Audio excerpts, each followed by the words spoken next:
vedare tinokuchingamidzai zvekare kune chimwe chirongwa pano paZim Funny Confessions, nayo program yedu iyo yema Funny Confessions. Tadzoka nayo. Kana muine ma confessions enyu amuinawo, uyai nawo ma Funny Confessions. Andi takati kana uine izvo zvawakasangana nazvo zvekuti kana ukazvifunga unonzwa uchizvinyarira, please come to my inbox. Hakuna munhu asina funny confession guys.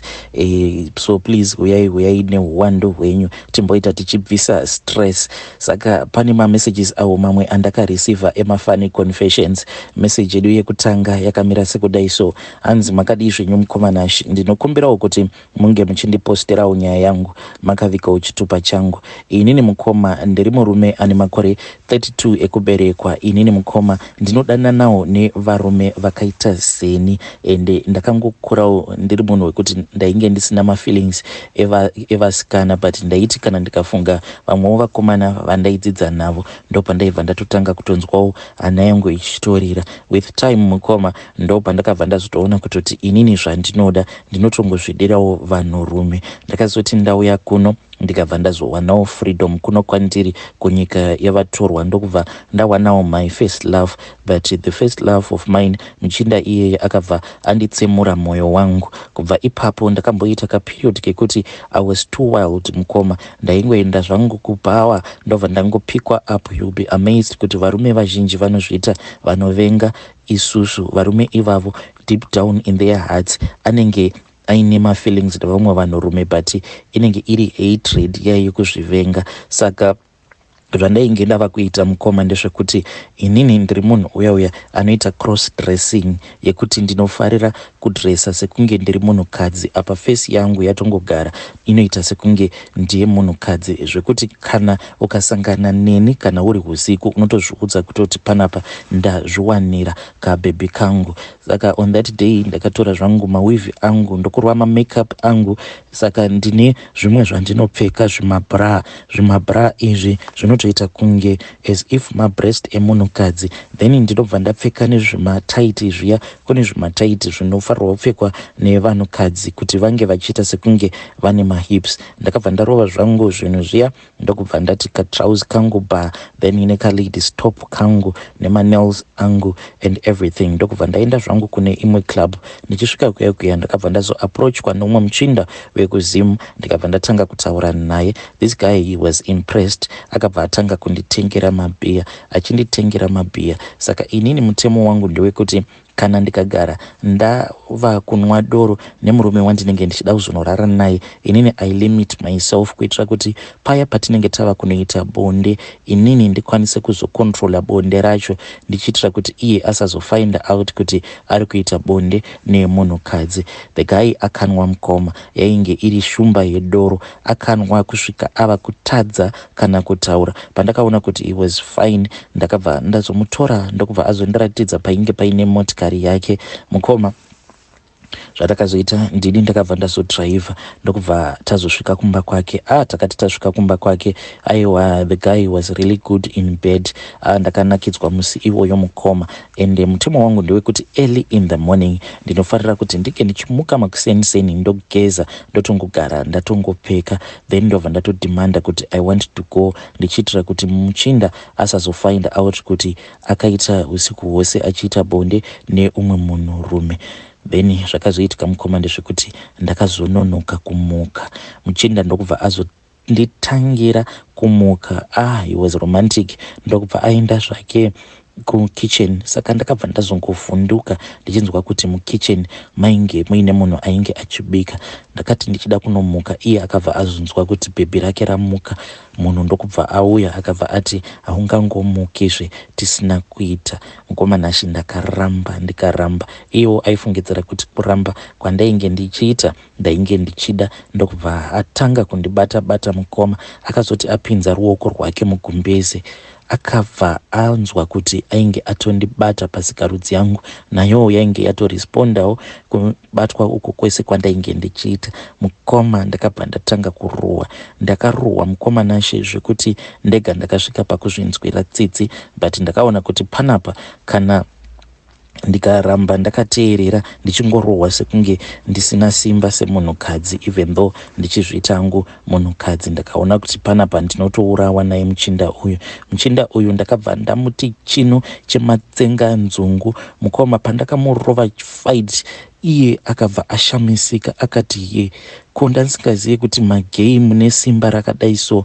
Ndakabva ndamuti zvekare chimwe chibhakera ndokubva ndaita zviya zvekumurova spii tichienda tichinowira kwakadaro uko. Ndikamuti usandijairira wazvinzwa, ndinokuuraya, ndinosiya ndakuuraya pano. Akabva atanga kukumbira ruregerero. Ainge ashokeka because iye ainge achingofungidzira kuti isusu tiri vanhu vasina kana simba. Ndakabva ndatora hembe dzangu, kana kugeza handina kugeza. Zoti ndabuda pamba pake mukoma ndopa ndakabva ndazoona kuti ndainge ndakanganwa chitaiti changu chiya chinoita kuti ndinge ndichiita a big body shape. Ndakaseka mukoma ndikati at least chichasarawo chiri memory yekukurimainda kuti wakamborara nemurume.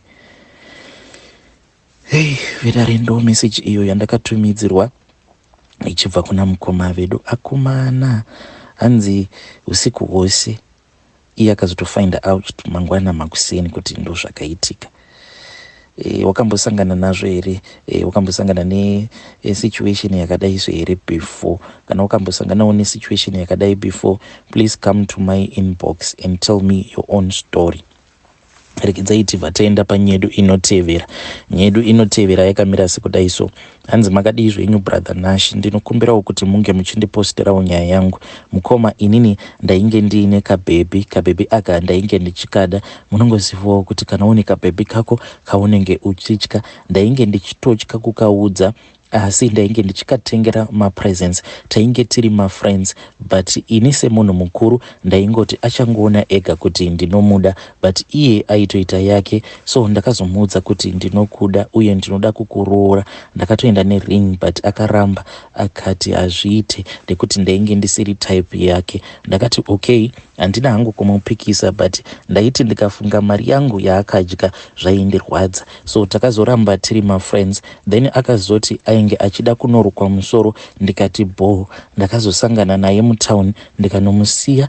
Ndakamusiya ndatenga weave apa zvaida kurukwa zvainge zvichitoda $40. Ndakangosiya ndangotenga maweave aya mabraids acho ivavo. Ndokubva ndabuda musaloon ndisina kubhadhara hairdresser angu. Ndakadzima foni ndokubva ndaenda hangu padeni. Ndakazobatidza hangu foni yangu kuma5 achibva afona kuti huya ndapera.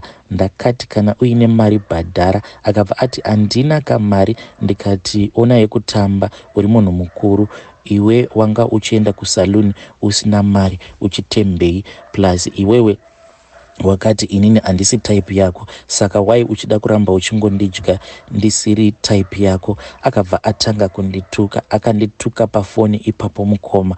Kudzamara azoti please ndapota huya hako ndava kukuda. Mukoma ndokuzotopinda murudo kwandakazoita nako kabhebi ikako.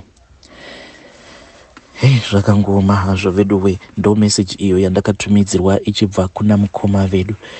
Hey, zvakangoma hazvo. Regedzai tibva taenda panyedu inotevera. Nyedu inotevera yakamira sekudai so.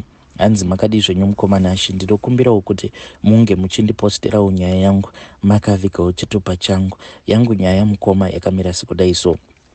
Kuassembly uko kwatinonamatira.